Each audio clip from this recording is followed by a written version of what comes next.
All right, we are now recording. Thank you all very much for your permission. Welcome to Whose Agile Is It Anyway, where the stories are made up and the points don't matter. So my intention with this session is to talk about really to evaluate when estimating stories at the team level is helpful and needed, and recognize how to coach and support teams in this decision. So we're really looking for how to identify if a team needs estimation or not, and then what to do if you choose not to estimate. A little bit about my journey to get here. I went to Agile Midwest a couple of years ago and ended up in a heated debate with a gentleman whose name I forget. And we talked about, he's like, you don't need estimates. Estimates are a waste of time. And I was like, you absolutely need estimates. They're really important. And we talked all about it. And generally speaking, for me personally, when I have that much of a reaction to somebody's resistance, it's a resistance in me I need to become aware of. So I went and started doing research on the no estimates movement. And the no estimates movement essentially says that estimating itself adds no value. It's no value to the customer. It's not necessarily valuable to you, though it can be. And so why should we estimate? And then I was working on a team that was very mature, and they started to estimate everything as a 2 or 3. They had gotten there to a place where all their stories were the same size and everything was a 2 or 3. And they just spent time dickering over, is it a 2 or 3? Is it a 2 or a 3? And I finally looked at them and I said, it doesn't matter if it's 2 or 3.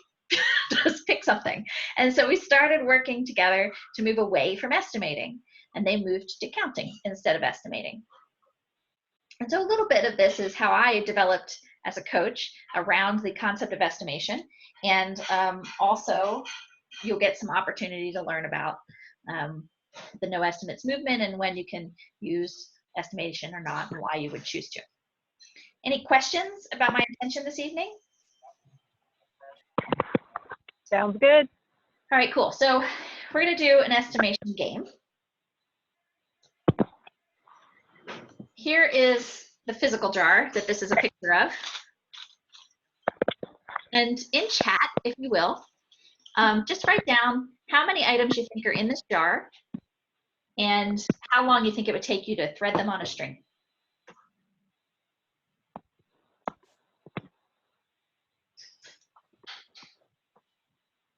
I can show you the jar again if anybody wants to see it. Here's how big it is compared to my head.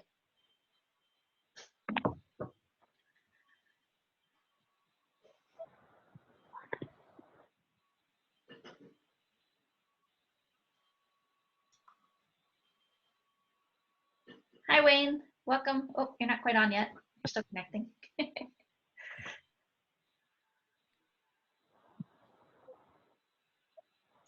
There he is. Hi, Wayne.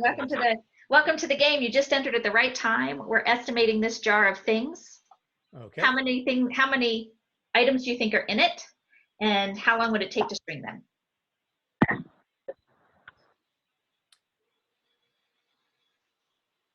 Yeah, you can only guess at it. I'll say 500. Okay. Awesome. And I'm probably not even close. All right. So, what if I told you the picture looks like this? Let's change anybody's estimate. Yeah. Yeah. So this is a 288 wooden beads and 168 little tiny plastic beads wrapped up in a plastic bag in the middle of this jar. And often, one of the problems we run into when we estimate is there's stuff you don't know about inside the story, right? When we get user stories, we have no idea what's going on inside until we open it up and get a look at it. Right? The reality is we're very bad at estimating. Really, really bad at it. So here's why. Often our plan looks like this top layer, this top picture, right? We're just like, okay, well, we're gonna go from here to here and it'll be fine, we'll be done, right? The reality is there's all this stuff you don't know anything about going on underneath the covers. And as you go through, you run into, obstacle courses and skill sets you weren't prepared to bring, like a bike won't go across this lake of water, right? All kinds of things like that.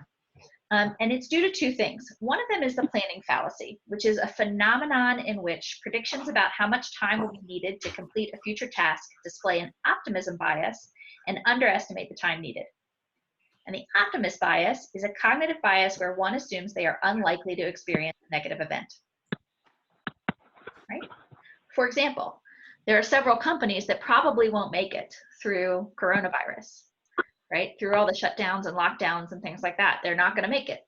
They didn't build in enough resilience to their system to accommodate such a big impact, right? Their plan didn't include a disaster like this, right? So that's one example of a planning fallacy and optimism bias. What other examples have you seen in your work or in your life?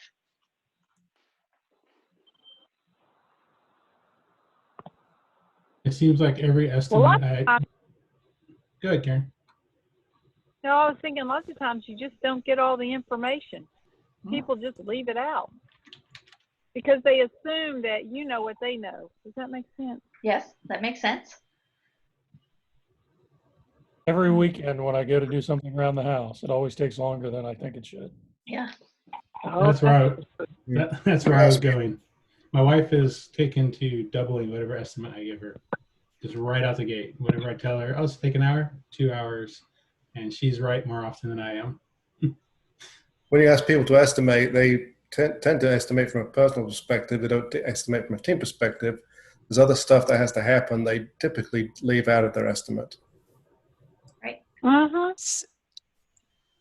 See, most of my career, I was in sales, and we were asked to estimate projections all the time. That was, factored into quota, and all kinds of factors like we would never accurately. Well, first off, our projections were almost never right, and we didn't account for things like return rates.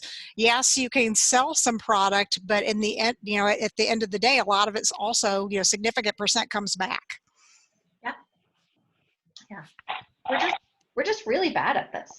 And one of the things Scrum does to adjust for that is to give you a smaller window. So you're basically making plans and estimates for a 2-week period instead of for however long it takes you. That's one of the ways Scrum handles it. Another way any Agile practice would handle it is by making stories super small, because the smaller something is, the easier it is to estimate. For example, if I had shown you one bead and asked you how long it would take you to string it, you were probably more accurate than if I showed you this entire jar and asked you how many were in here and how long would it take you to string it. Does that make sense? Yes. Great. So what's the point of points? Why do we do it? Well, the real reason we plan, the real reason we estimate is to gain confidence as a team. What typically happens in a team when they're doing estimation is that there's a whole conversation that shows up. Maybe you do planning poker and somebody shows a 2 and another person shows a 5 and a couple other people show a 2 and somebody else shows an 8. Well, now you have an opportunity to discuss. Why do you think it's a 5 or an 8? Why do you guys think it's a 2? What's happening there that makes you think these things? Let's talk about some of the complexity that maybe not everybody knows about. And so instead of estimating from a personal perspective, you're estimating from a group perspective. Here's the thing that estimation is not supposed to be used for. It's not intended to be used for forecasting or quarterly planning or any of the other planning things we often use sizing for. It can be a fringe benefit if your team gets stable and predictable. You can leverage that information for forecasting and planning.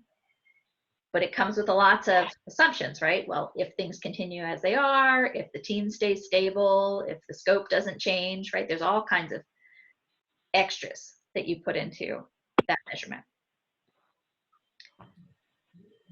You have a question? Yeah.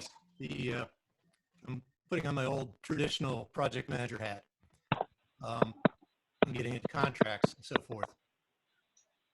When a customer wants to know about what's going to be involved with the project, usually they want to know what the cost is, or initially time, and then convert that into cost.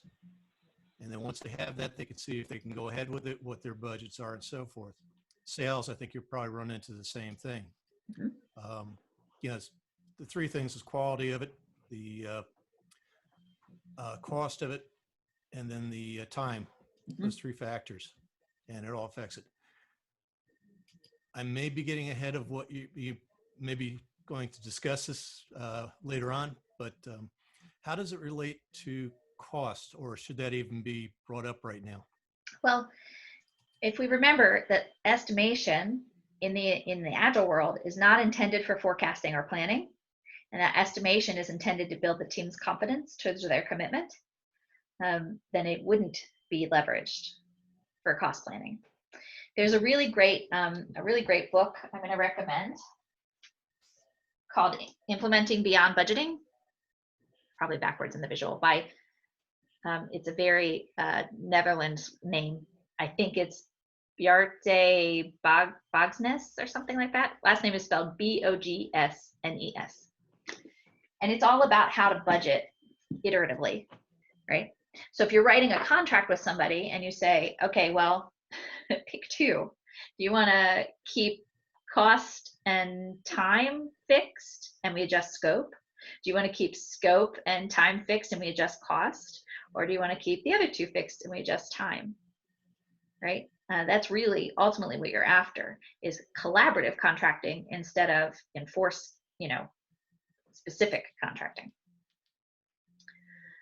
It is okay to make estimates, but you know the least at the beginning of what you do. There's, I can't remember if this slide is in here or not, but the component of uncertainty is like we're something like 0.25 times to 4.5 times off on our initial estimate as a general rule. So we know nothing at the beginning. So if you can work into your contracts that reality, then you have more wiggle room as you learn more. Any other questions on this slide before I move on? If you're interested in that book, I've placed a link to it in the chat. Thanks, Jim. There is a YouTube where that guy actually spoke at Agile 2014, and you can look up that talk, and he talks about that Agile financing, and it's very interesting. He talks about accordion budgeting that typical companies do, and how his method is more even. Does that phrasing accordion budgeting make sense to anybody? Or not make sense to anybody? If you could explain that a little bit more.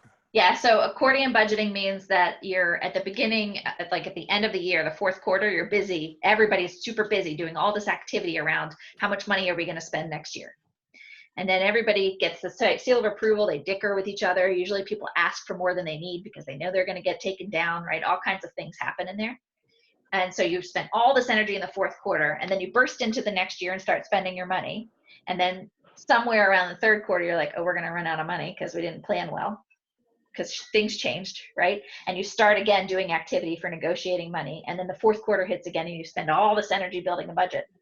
That's essentially a lie, right?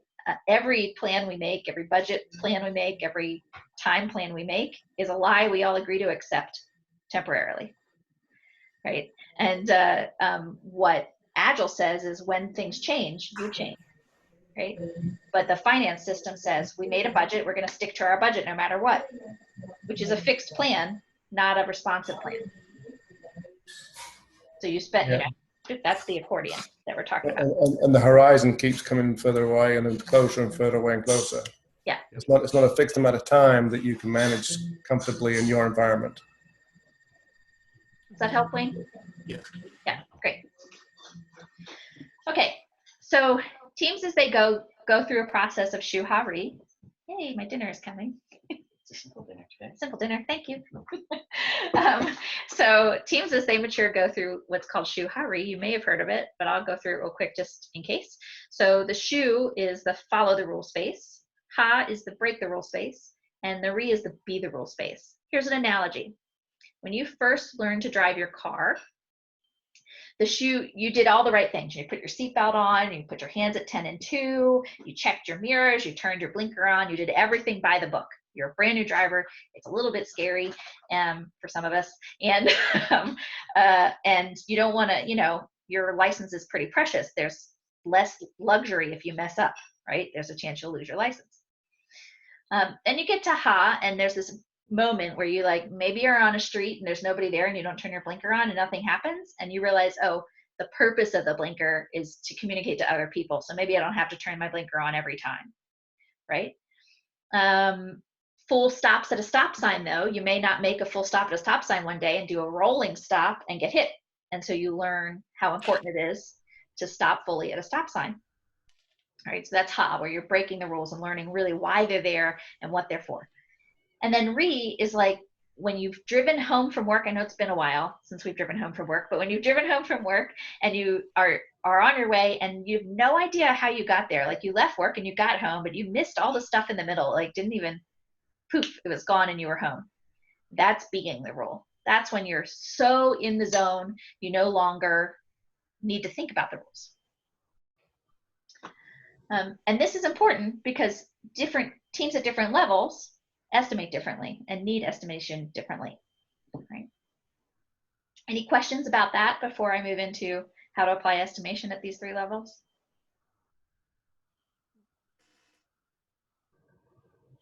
Okay. So teams at Shu. So these are teams that are new to Agile, new to working together. Maybe they're new to the technology they're working in, but something's new for them. So this team, they're forming. There's no empirical evidence. They don't have any historical data to go on for their sizing, or very little. There's a large variety of stories. So they have little stories, they have big stories, they have all different kinds. And their say-do ratio, what they committed to and what they finished, or their velocity is in wide fluctuation. So you might see their velocity go up and down and up and down and up and down, right? Or they may commit to work that they never get done, or they're way early on all the time, like they just haven't figured that out yet. These teams are not ready to let go of sizing. They still need the sizing to build the confidence. The conversation that happens around sizing is important to them. So as a coach, what you would do in this space is to teach them how to size and why they size, and help them size and commit together, and review the say-do ratios frequently in retrospective. And you're going to review averages like overall average, last 3, best 3, worst 3, and you're going to leverage those averages to make better commitments over time. There's another anti-pattern in here that sometimes shows up. If the velocity is constantly back and forth, like they deeply don't commit and then they have a whole bunch of getting done, and they don't commit and they have a whole bunch getting done, what they're doing is overcommitting. So that is one you can watch for. That's an overcommitment anti-pattern. Some behaviors you might see in here is that there's going to be people who are like, why are we even bothering with sizing, right? They're not sure what they can get done, and they may think that sizing is for estimation and forecasting over confidence building. So those are some things you can coach around. Here's some of the estimation scales that are used out in the world. T-shirt sizes, the Fibonacci sequence. It doesn't really matter what scale they use as long as they agree on what scale they're going to use and what the scale means, right? So a brand new team learning to size together, how do they learn what the sizes mean?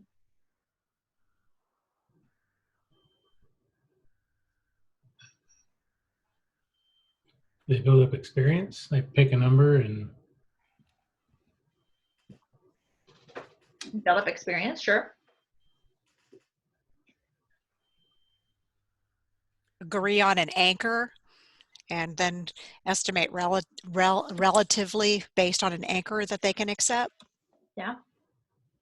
Usually you want to anchor somewhere in the middle, right? Something that feels medium-ish.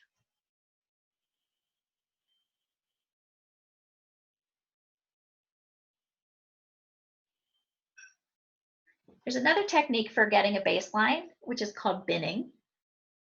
And you do this, I don't know if you can see me or not if you're looking at video, but you do this by having the stories printed, and everybody takes a turn. And the first one's easy. The person who goes first has the easy job. They put the first one down somewhere on the table or they stick it to a wall. The second person comes up and takes this one and decides if it's smaller, bigger, or the same size as the story that's already up there. And the third person comes along and does the same thing with this one. this is the very first time they're doing this, right? And then you give it numbers. So if these two were the same, and this one was bigger, and they had another couple that were smaller, they might decide that these two are 5s. Then there's a 3 and a 2 and an 8, right? That's a way that they can do that. Incidentally, if you're the one teaching them sizing, they'll size based on your biases of sizing. So if you think they should be 3 5s and 8s, that's what they'll use. If you think they should be 2 3s and 5s, that's what they'll use.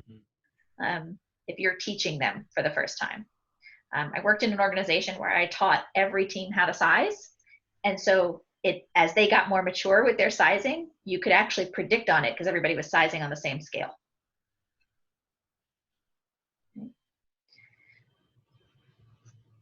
So that's binning. That's a good starting zone, right? And then you have the second type, which is once you have a baseline, and you'll probably want to bring your baseline with you for a couple times of planning poker. You have your lovely deck of planning poker cards. This one comes from Brain Trust Consulting Group. So you have your planning poker cards, and most companies that teach, train, or coach Agile have some deck of cards that you could get. Mountain Goat Software is another one where you can get a deck of cards if you need it. There's also a couple of apps, like story pointing apps that you can use. But the idea is if you thought the story was a 5, everybody would put their number down, and then at the same time, everyone would show their number, and then you would talk about discrepancies. Now, what's the purpose of putting it face down on the table and not showing people your size right away?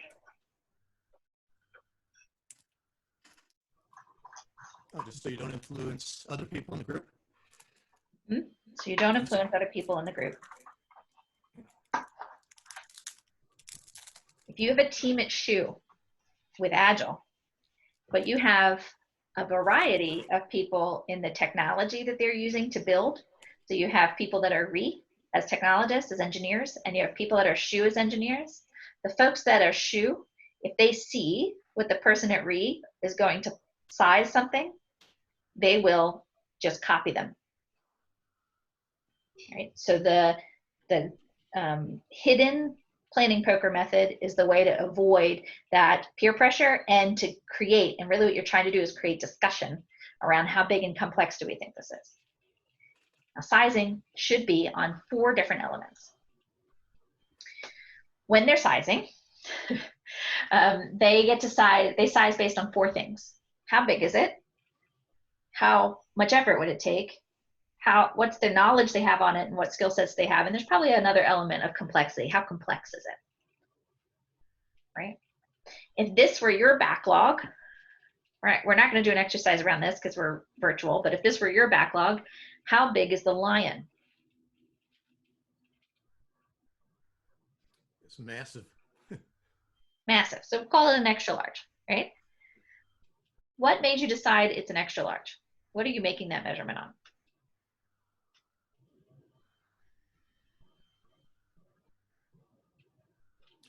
I'm guessing complexity of the work. Yeah. What about, Relative to the other ones. go ahead, Michael, what? Relative to the other ones, yeah. Relative to the other ones. If it were a lion and a tiger and a cheetah, would it still be an extra large? No, probably not. Probably not. Right. So that's the idea of relative sizing, one next to the other. All right, before I move into teams at Ha, how do you feel about teams at Shu? Any questions about what to do with those teams?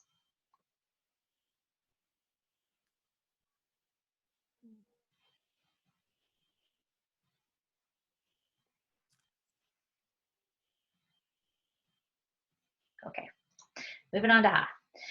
All right, so teams at Ha, generally speaking, teams at Ha often are also in storming. So you may see some friction happening between the team members, but they're still developing healthy conflict tools. They have and are using some empirical evidence at this point, ideally at least 3 sprints worth. 6 if you can get to it, but at least 3 sprints worth. They have some moderate comfort with what to size things, and they're still working to make their stories small and independent. They're still getting to that invest model of user stories. So here's what you do. You keep sizing. This is not the time to let go of sizing. And you start focusing the team on getting their stories all roughly the same size and independent. Really get them towards invest. Like that's the focus we're on now. And then you work on removing any dependencies, because dependencies, there's a gentleman, Troy McGinnis, who is a statistician and has done some talks at Agile. I think it was Agile 18. He did a talk. He did one of the keynotes, and he talks about the impact of dependencies. Dependencies extend our timeline by 50%. So dependencies are another thing to get out of the way. You really want to match the invest model. Does anyone not know the invest model before I go on?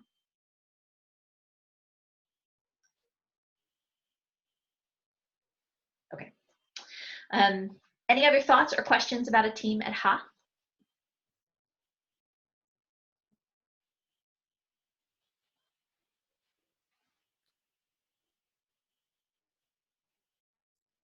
All right, let's move to teams at Re. So teams at Re, they ideally have low friction or really healthy conflict. They've stabilized both their productivity and predictability. So their say-do ratios are good. Higher than 80% hits that Six Sigma pretty mark, right? And their sizing and planning are fast and effective. You're going to start seeing their planning meetings and refinement meetings get quicker. They need less time in them. So you have a couple options here. You can change nothing. If the sizing's working for them and the act of sizing itself isn't creating any conflict, don't make any changes, right? But if the team says to you, I think sizing is a waste of our time. I was reading this article on no estimates, and I think sizing is a waste of our time. This is a really good opportunity to have that conversation with them. So first, look at the stories. Are they really typically the same size? That's fine. You can A/B test this a little bit, and you can do sizing and counting next to each other and keep data for both number of things and size of things for a little while, just to see if the metrics will work as you transition, right? Because what you're going to transition to is counting as a measure of confidence building. And once you confirm that counting is as effective as sizing, you can stop estimating and use counts to build confidence and commitment. Now, here's the trick. Once a team has met productivity and predictability and they've really stabilized, you can start forecasting. But to forecast in advance of when they've gotten stable is actually a trouble spot. And here's why. Here's your cone of uncertainty. 4 times to 0.25 times wrong at the beginning, right? When we know the least.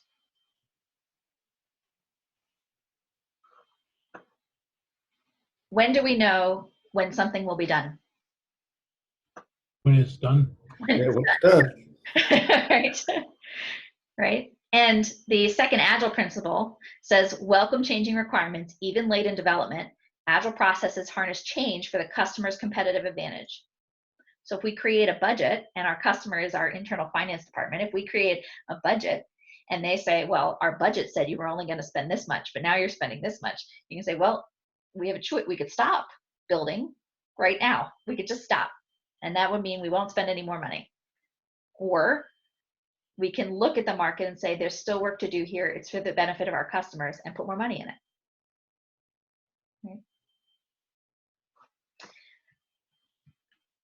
So how we usually forecast. So this is how we typically forecast. We say, this is our averages, right? These are our predictions. This is what the top left table is what our history is. That's our empirical evidence. And so 16, 17, and 18, we're going to use just the average, and we think we're going to complete 17 items or 38 story points going forward. And so our prediction looks pretty flat. This is how we usually do it.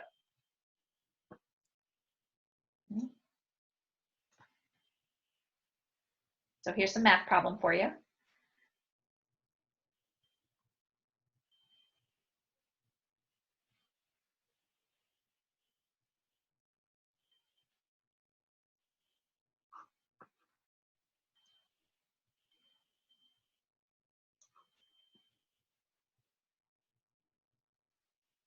Any guesses?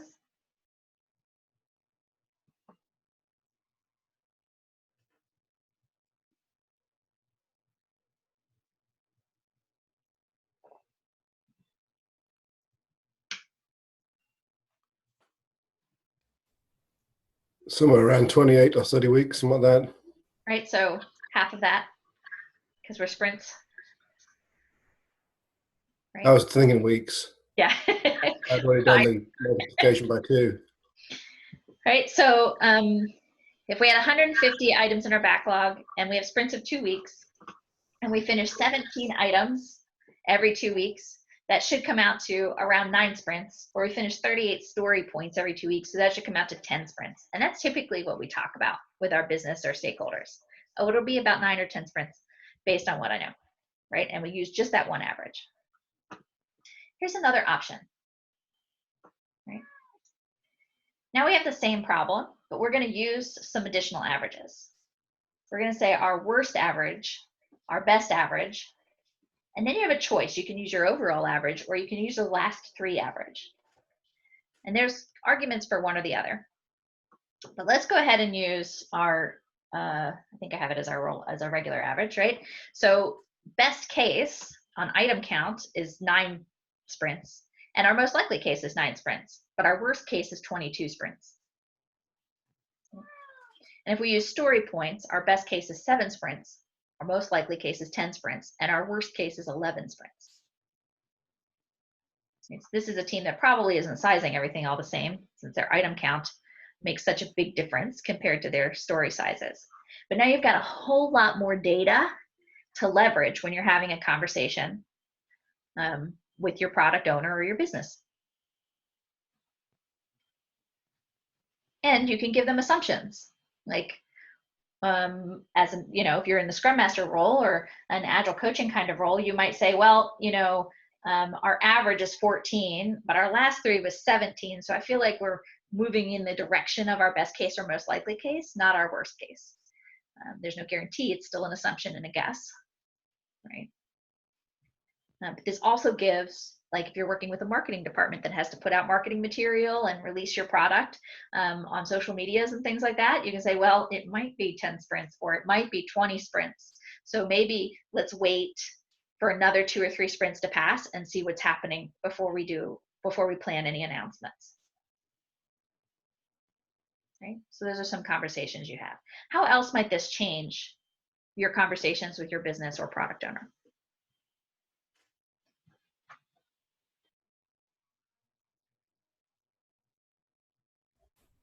I suppose if they see a range, they may be more willing to negotiate whether a piece of functionality is necessary or not. Yeah.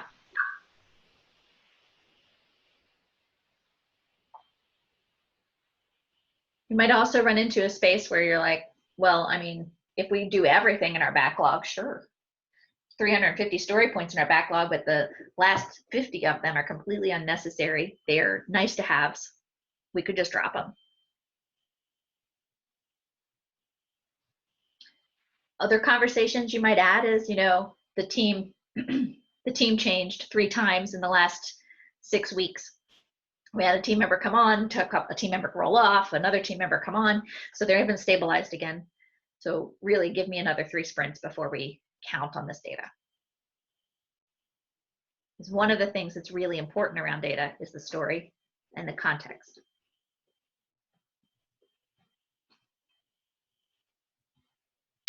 Any other questions or thoughts this slide brings up for you?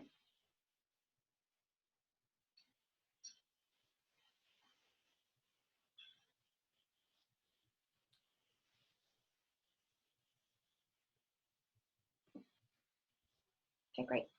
All right, so this is my summation, my takeaway points. Right. Use story points and sizing to gain confidence. Let them go if they serve no value for you. And forecast ranges, not precise dates, for a more accurate picture. Any questions, comments, thoughts? Is that your last slide, Jessica? Well, my very last slide is this one. All right. But yes, this is the end of my thing. So what questions or comments or thoughts might you have? Okay, so one question I'll start with, because it plays into the challenge we have now, that Sherry and I have got, is that we're a project where time is fixed. We have to get done by a particular date. So when we're looking ahead, it's not a question of when will we get done, but do we have enough resources to get us there? And if we don't, we need to know as soon as possible to let the business know that we're not going to make it, and they can start making plans to do without certain parts of the system working or whatever. So when you turn it on its head like that and time is fixed, it's great having that fan of saying, well, you know, here's the estimate, high and low, but somehow you have to turn that around and say, how many more people do we need, or Yeah. what do we have to give up in order to make the time? So there's a lot of pieces to unpack in that. So the first thing I want to unpack is that if you make time fixed, your business has to agree on, JP, could you mute me? Or mute yourself rather, thanks. I was getting an echo. So if they're gonna be fixed on time, then they have to bend on the people resources, right? Or the scope, or both. And people resources equals money, right? So they either need to throw more money at it, or they need to adjust their scope down. They have a choice. That's one conversation you can have with your business. Okay, you fixed our time. These are our options. We need to know which one of these is a higher priority. Do you want us to not spend more money, or do you want us to make all the scope happen, right? The other conversation you can have with them is, based on what we've done so far, we do our 3 forecasted predictions, and we say, this is how much scope won't fit. Do we drop it, or do you want to throw more people at it? And by the way, we actually slow down for a little bit when you add people before we pick up, and we don't know if adding more people will be effective until we've added them and see the impact they have. Right. Don't forget you're on mute again, JP. I was not in. Okay. It seems like you could take that chart that you had and flip it. You can like do the math a little bit differently, where you're forecasting. I think that's what I just heard you say. You're forecasting the scope and what's getting done and how many stories over the time. Yep. Versus how many sprints it's going to take you to do them. That's right. Yeah, and you have to identify where the MVP is, and that maybe indicate where you have to add resources versus take away functionality. It's difficult. And often, difficult problem to discuss. Yeah, often as companies run out of time, they also adjust what really MVP is. Yeah, in our situation, part of the MVP is dictated by external entities, so we don't get a lot of choice there. Sure. Really, when you look at it, our only 2 options are adding people or saying there's functionality that's not going to get done. Yeah. Oh, JP, I muted you again. When you're off mute, everybody else gets an echo. Sorry. Okay. Your speech jamming us, JP. Yeah. So this is just really like, here's the thing. Every decision we make in an organization, there's a trade-off. If we decide to budget old school style and we build our whole budget at the end, the trade-off is that we are probably going to run out of money, or we'll have guessed wrong. And then we have to have budget conversations again mid-year anyway. And everybody's time was wasted building a budget that's not accurate. Right? That's the trade-off. However, on the flip side, people in finance and positions of power, like the C-suite, they feel safer. They have less fear because they feel like they know what's happening, what's true. A question with that too. I don't know if you've run into this, but as you're saying, with the cone of uncertainty, is it worthwhile doing another forecast, say after get through a third of the sprints, just to reevaluate where you are? Yeah, so in Agile, you're reevaluating all the time. Right? So you're basically reforecasting every time something happens. So at the end of every sprint, you're going to reforecast. At the end of every quarter, you're going to reforecast. Right? You're going to reforecast over and over and over again, so that you can do things like saying, hey, based on what I know right now, it looks like we're going to be off our target. Here's our choices. Right? Here's the trade-off if we make these choices. Right. Right. Are they going to the level of going through and selecting story points, or how are they evaluating at that point? Is it informal, or do you have a formal way of doing it? So I'm not very clear. story points are for the team to get confidence in their commitment. Right. So your say-do ratios are a better communication up and out, but I wouldn't use any of this information up and out. Like, these are for the story points are for the team. Mm-hmm. As a scrum master or a product owner, you're doing this kind of forecasting work, right? Based on what I know right now, this is what we think to be true. But you can't then compare team A to team B, because they're made up of different people and they might be using different measurements to size. Right. Right. Okay. Does that answer your question, Wayne? Somewhat. I'm just, like, saying, your communications with your customer. And once again, I'm going back to my, traditional project management. They want to know exactly, I'm not going to say cost, but say time in this case. And we have to make changes to meet, as you were saying, JP, with the time constraints in your project, and actually having the team sit down and go through a methodology, story points or whatever, a formal meeting for that, and then use that, say, okay, this is, at this point, we've been through 5 sprints. This is our estimate for the end. Now we're through, we've gone through another 3 sprints. As you're saying, you're continually checking that anyway, but are you getting the team together to formally do that at a meeting? But I wouldn't bother, right? They're already doing that as part of their refinement, right? So the team's already refining backlog. There's going to be backlog you don't have a size on yet. So, I've got, because really you only spend time refining the top 2.5 or so sprints, right, worth of work, and then you have a bucket of stuff you don't know enough about yet to actually estimate. So if I were your customer, what I'd want you to do is be honest about what assumptions you're making, right?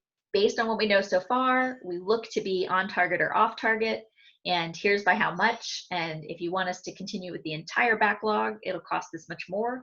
Or if you want to drop these things that were nice to haves anyway, they're at the bottom of our backlog, or negotiate a further contract later down the line, like see how this first product does and then learn from there, right? So you just start having those conversations. The idea, our Agile value is customer collaboration over contract negotiation. So you really want to build into your contracts the language of collaboration, that together with the customer, you're going to work to look at reality and adjust based on reality. Okay. Right. It is hard to do, right? It's hard to do and to feel okay about. It's scary, but it's worth it. Mm-hmm. That's where I'm coming from. I'm just trying to take the viewpoint of what the customer, or like say a C-suite person, wants to know. Right. Well, and what they want to know is what's going to be done on this date. And if they ask you that question, you look at them and go, I can't tell you that. I can tell you about when it might be done, but I won't know when it's done till it's done. Right. Right. No, I understand that part of it. Right. And you have to do a whole, like, you're not going to like to hear this. Like, I want to bring a hard truth into our conversation. Do I have your permission to do it? Like, you have to do that whole, like, dance. But the dance is worth it. Ultimately, what you end up doing is building trust with your clients, because it means you've always been honest with them and didn't snow them at any point in the process. Right. Right. No, you have to be. I know you run into a lot of problems. Once they don't trust you, that's it. Right. They start micromanaging you and doing all kinds of things. It's no fun. Yeah. Right. Okay. That answers the question. Great. Any other questions? Just probably a comment. The example you gave, really understanding the team's maturity, that was really helpful, because I've gone into kind of half-cocked or half-baked, half understanding, no estimates, just knowing kind of viscerally that, hey, really trying to get down to the fine points of this estimation. Is it 2 or 3? It doesn't really matter. But the team at the infancy, at the very beginning, that was just like, what do you mean I have to estimate? Like they they were grabbing onto the estimation as an anchor of something to hold on to. So really understanding the maturity of the team makes so much sense. And it really helps this make a lot more sense to me. So thank you for that. Sure.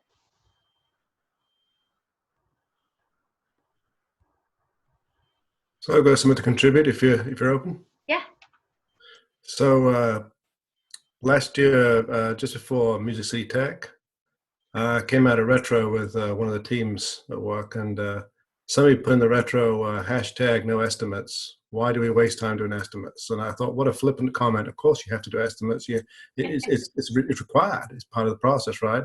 Went to Music City Tech, and there's a guy there, and he covered Monte Carlo simulation as a method to eliminate the need to do estimates. So he basically had a statistical model where you'd feed in the time in between finishing each user story over a set period of time, and then you would run 100, 200, 300 different simulations, projecting forwards to say, and if the data was kind of noisy, and then you had to do a lot of simulations to get that kind of uncertainty to settle down.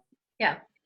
Or if it was very predictable, then obviously it would give you quite a good answer. So Right. This is I thought that was a great way of doing that. this is basically poor man's Monte Carlo. Is that right? This is the I'm not a statistician version of Monte Carlo. Well, fortunately, he shared a spreadsheet that did it all for you. It was really handy. Yeah, I think Troy Magenis has a spreadsheet on open source to do just that. Larry Mascioni, I think is how you say his last name, used to work for Rally Dev, has also done some statistical analysis that can be leveraged. Cool. All right, so this is me and how you find me. I need to add my website to this. My website's been updated, thebraidedelephant.com, so feel free to check that out. And that's my spiel, folks. Thank you very much. Sure thing. I'm going to stop recording now.